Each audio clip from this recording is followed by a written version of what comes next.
Coming up, Indigenous women who are making an impact in their communities, from a fashion designer and a professional golfer to a fur sewer in Alaska. I am Aaliyah Chavez. Join us for those interviews, plus headlines from the ICT Newscast.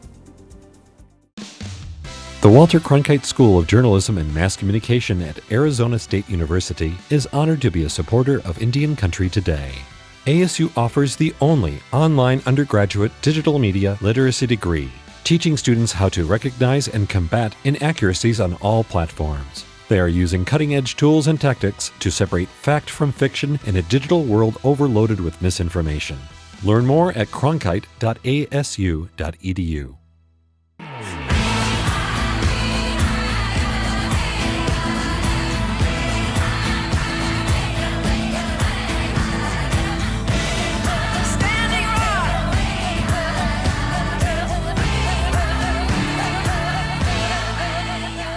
This is the ICT Newscast with Aaliyah Chavez. Amarawa Hopa, thank you for joining us for this special edition of the ICT Newscast.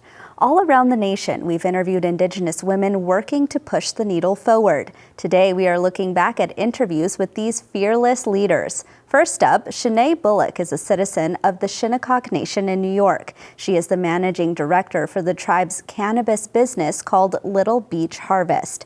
ICT's Vice President of Broadcasting, Shirley Snavy, sat down with Shanae at the 2022 Reservation Economic Summit. Let's take a look. So you've done a lot of things in your young life, I want to say, but one of the things that I'm really proud of you is that you are a CEO for your tribe of the cannabis industry, and I wonder if you could talk a little bit about that. Yes, it's really an honor to be like a CEO, but really a business leader for our tribe. You know, one of the amazing things I'll have to say about our community, which is the Shinnecock Nation, right in Long Island, is we've always been economically sustainable, whether that was through whaling, oysters, trade, and so cannabis being an industry that we're reclaiming. I'm so proud to really be in there just to make sure that we're not being left out of the overall industry. And so let's talk about that overall industry. Do you know how many tribes are doing this cannabis industry? You know, not off the top of my head. Okay. I know that there are so many throughout the country, and again, each state has different relationships with different tribes. We, in our community, in our tribe, we have our own laws that we've passed. So we have our own licensing. So we don't need a license from the state of New York to be able to enter in the industry. But we're looking to be able to do business to business and trade with other tribes within the state, but also outside of the state of New York. And that's interesting that you talked about trade, because I know that your tribe, like my tribe, trade was just really an important way to get things done. And one of the things that I'm seeing here at this conference is, let's take a look at those old ways that we used to trade and we used to share and recreate some of those trade routes. Yes, and I think that that's actually something that we're talking about within our own community, but I'm also hearing that being discussed with the other tribes in the state. Now the challenge is recognizing those trade routes. See, we might be recognized as federal tribes or state tribes and sometimes historical tribes, but how we operate isn't always recognized. How we trade with one another isn't always recognized. And so that's really the challenge, but it's really going to take us coming together and just practicing those customs once again and coming together to do that.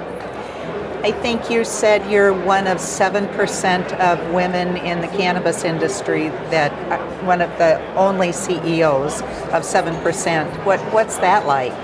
So, well, I'll have to say, it's not a secret that the cannabis industry is, essentially kind of controlled by non-people of color, and usually also not women at the top of that. And so when you see the cannabis industry, and I walk into the room as a CEO, I'm not always met, I will have to say, with the same understanding or respect that the other CEOs would, right? Because there's this understanding that women are there to be the creatives, usually, the administrators, which we're amazing at, but we can do all of that and still lead an enterprise. And so I think that there's a lot of eyes that are now being opened because there is a statistic, and it could have changed since last year, but about 7% of the women in the industry are CEOs of the overall industry. So as a woman of color, being African American and Native American, it's an even smaller percent. So why did the tribe decide to get involved in the cannabis industry? Well, I mean, cannabis is something that our tribe has always been a part of. You know, I have stories of my grandfather, you know, and my grandmother talks about this story all the time, that, you know, he harvested and grew his own cannabis for his own personal use, and utilized that for the community when they needed it, and harvested it and processed it, and didn't really sell it, but utilized it for us and had trade with it. And so that's just my personal story as a Shinnecock woman, but there are others within the community that have similar stories. And so now that we're also seeing an emerging industry, like many other industries that are being created, we do not need to be left out of something that we've been doing for so long. So it's a way for us to really pioneer, but it's also something that's important because you have a lot of people that are incarcerated, people of color that are incarcerated for this sacred plant that are not allowed to be a part of the industry because they're considered felons. But here it is, an industry that you're being able to profit off of. Then there's also the reason that the opioid crisis and other pharmaceuticals that have really damaged, you know, our people. Not only just the person that has, you know, been a victim of it, but the families as well. And so here is a sacred plant that we want to be able to heal our community, but also develop sustainable structures for our community to be able to do business to business with tribal members and others. Well, thank you, Shanae. Thanks for taking time to sit with us at ICT News. Yes, thank you so much for having me. That was Shinnecock leader Shanae Bullock. The Field Museum in Chicago opened a new permanent exhibit called Native Truths, Our Voices, Our Stories. With over 4 years in the making, this interactive exhibit, as Melina Chalkia reports, allows Native people to tell their own stories. Artist Stormy Weber, who identifies as Sugpiaq, Black, and Choctaw, explores the spirituality of Native people through the stories of her ancestors. Examining the spiritual continuances and resonance in urban Native people who are taken away from their lands. Through the Native Truths, Our Voices, Our Stories exhibit, Weber hopes to share the culture of her Native community, reminding people of the nation's history. At this moment of racist terrorism in this country, it's important to remind people that the original replacement theory was what the Europeans did to us. For the first time in its exhibits, the Field Museum doesn't focus only on objects, but is driven by the stories of Native American people, told in their own voices, stories of self-determination, resilience, and continuity. What's important to us is sovereignty, treaty rights, self-governance, environmental protection, history that's not time-based but place-based. The new multimedia exhibit, guided by 11 Native American scholars, features more than 105 tribes throughout the U.S. and Canada, with over 400 items on display. Visitors can also experience Native traditions come to life through artist workshops and demonstrations. We're really celebrating, both traditional activities, but always pulling them forward, reinforcing this notion that Native cultures aren't static, that we're contemporary and, we're dynamic and we're changing, we're evolving. Miami artist Scott Shoemaker is teaching others how to do ribbon work, weaving in the stories of his Indigenous community. You get to hear what is important about those stories from those communities. There's no single Native stories. There's lots of stories. Even within communities, there's diversity too. The exhibit teaches visitors about Indigenous rights and history and aims to break down stereotypes. In Chicago, Melina Chalkia, ICT Newscast. And we'll be right back.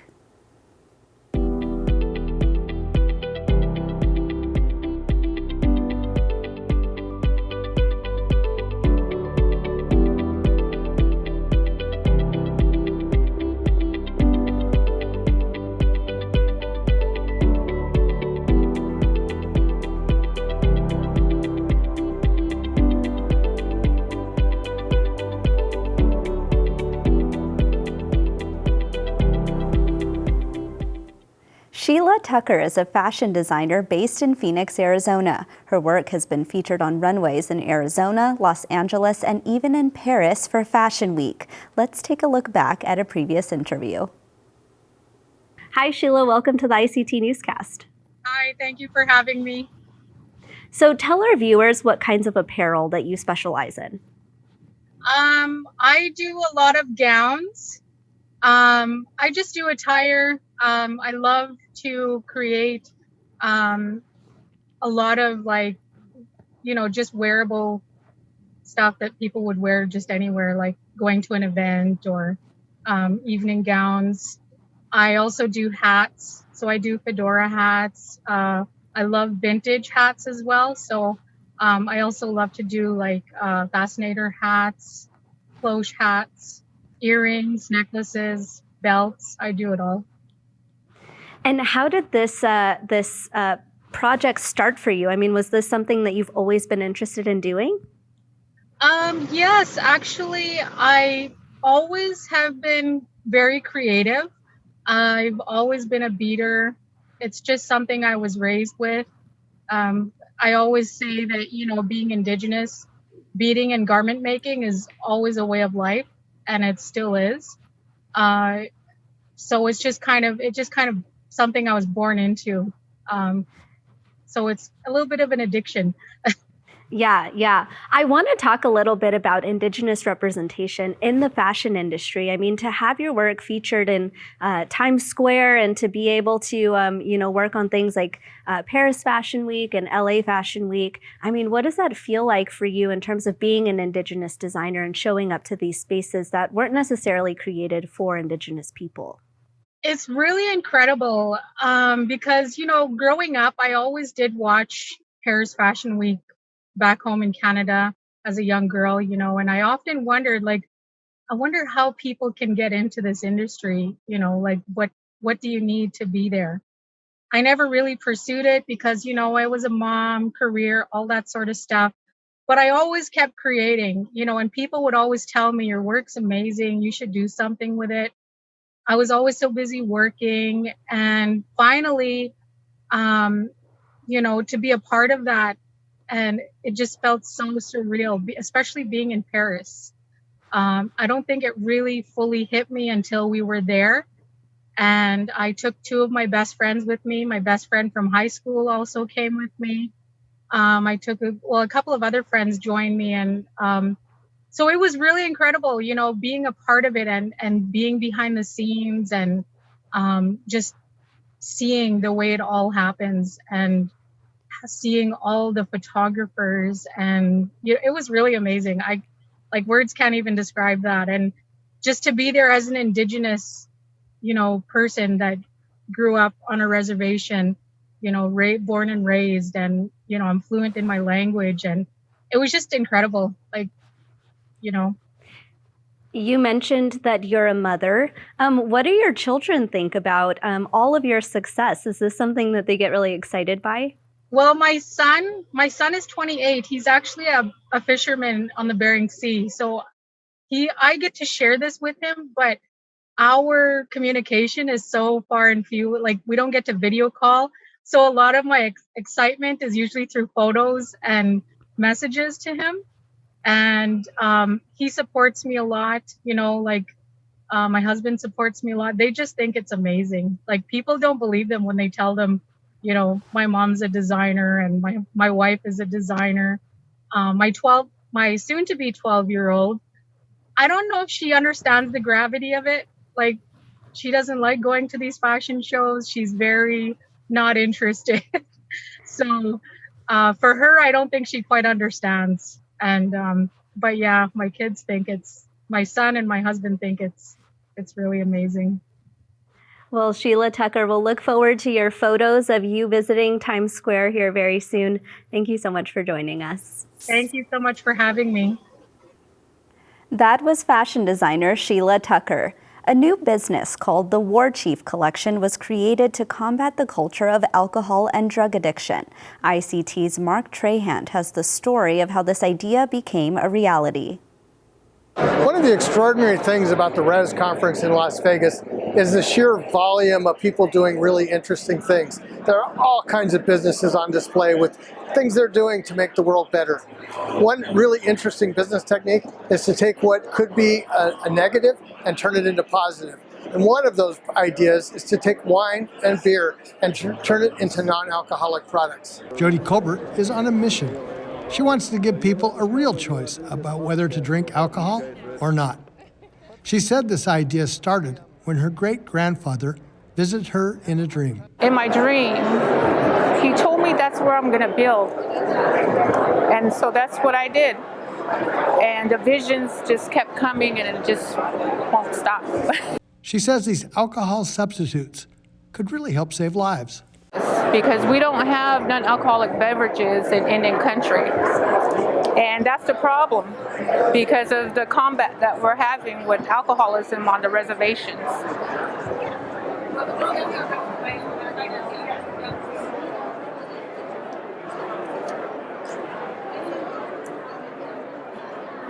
It's a touchy subject for me.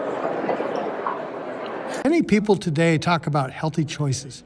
Usually that means a lighter meal or food, but it could also mean a beer with dinner, minus the fermentation. In Las Vegas, I'm Mark Trahant, ICT News. Coming up, we're meeting a history-making golfer. We'll be right back.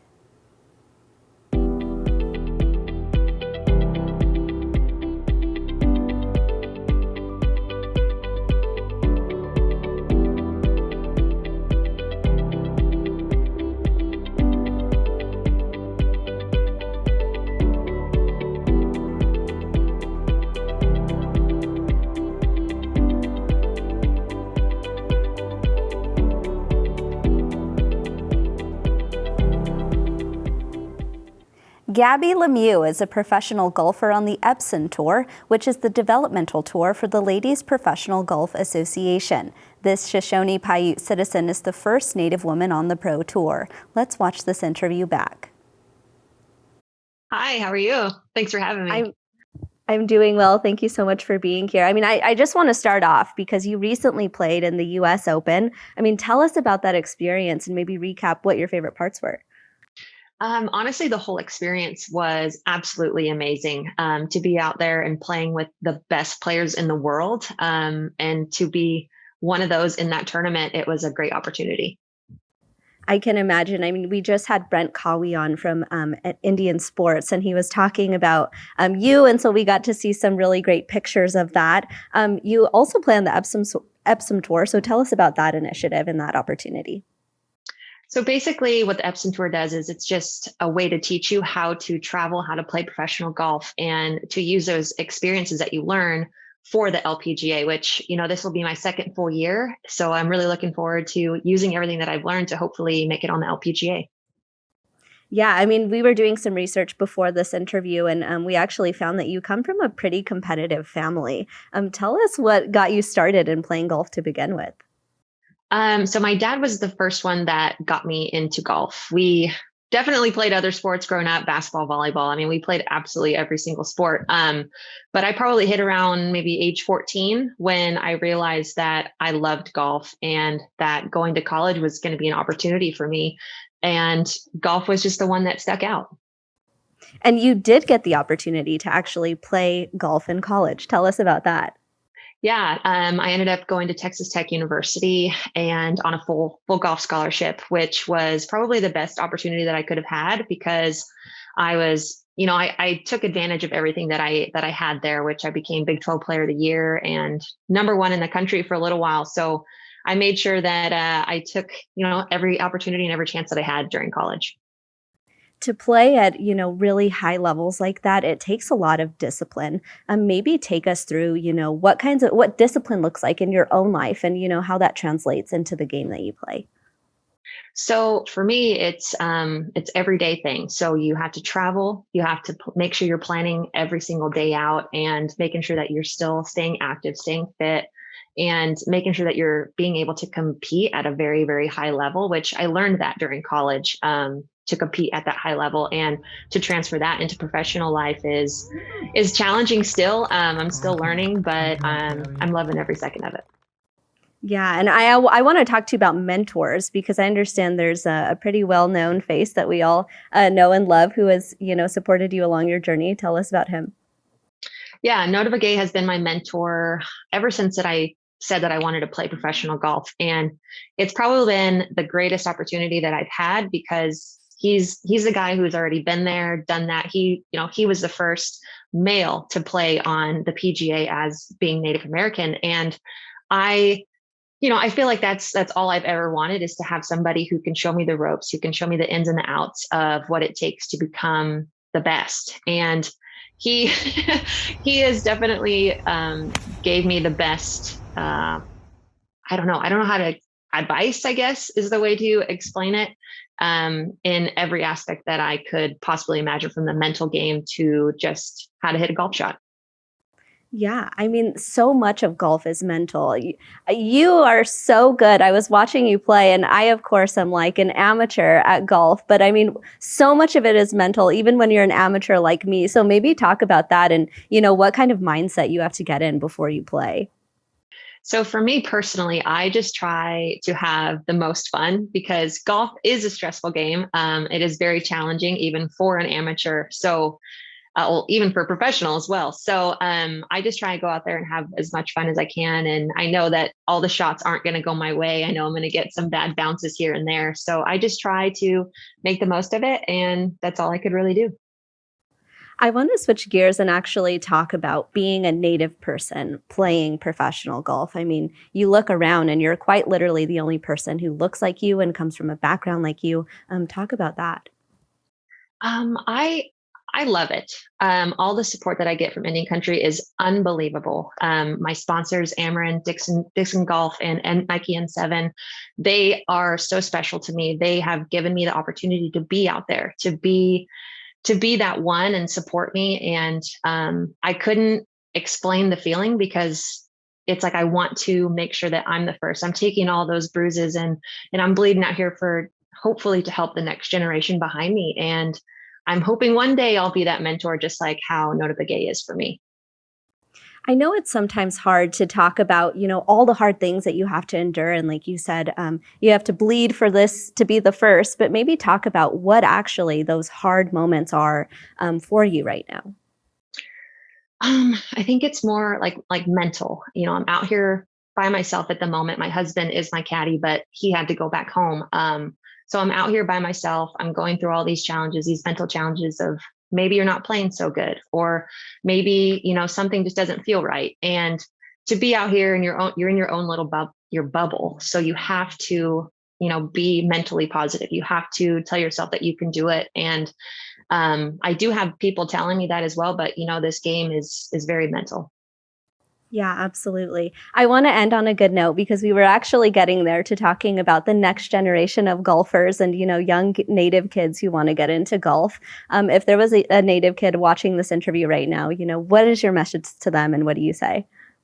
I would say if it has to do with golf or with anything, the one thing I always say is it's got to be fun. You have to go out there.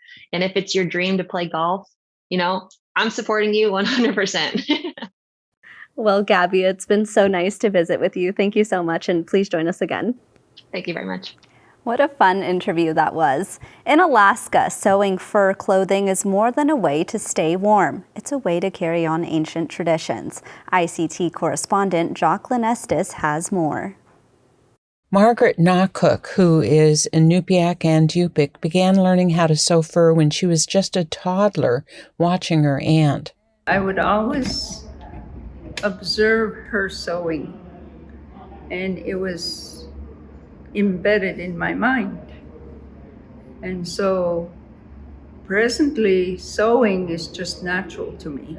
It just happens. A full-length parka takes 40 muskrat pelts. This one is decorated with mink tails, beaver cuffs, and alternating light and dark wolverine fur with a fox ruff. It took 6 people sewing 6 months to make. A parka like this shows a sewer's skills and... When you see a family with many different furs on their garments, it is the hunter's report card.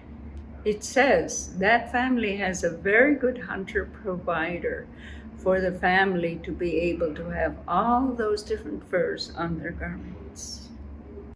Na Cook is 76. She's been demonstrating and teaching fur sewing at the Alaska Native Heritage Center in Anchorage for 22 years. She teaches weekly classes to help keep the ancient tradition of fur sewing alive. In Anchorage, Alaska, Jocelyn Estes, ICT Newscast.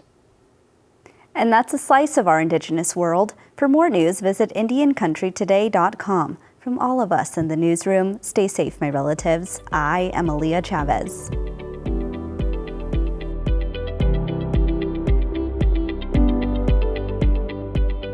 Sometimes you got to take a stand just because you know you can. Oh, you got to run, you got to run.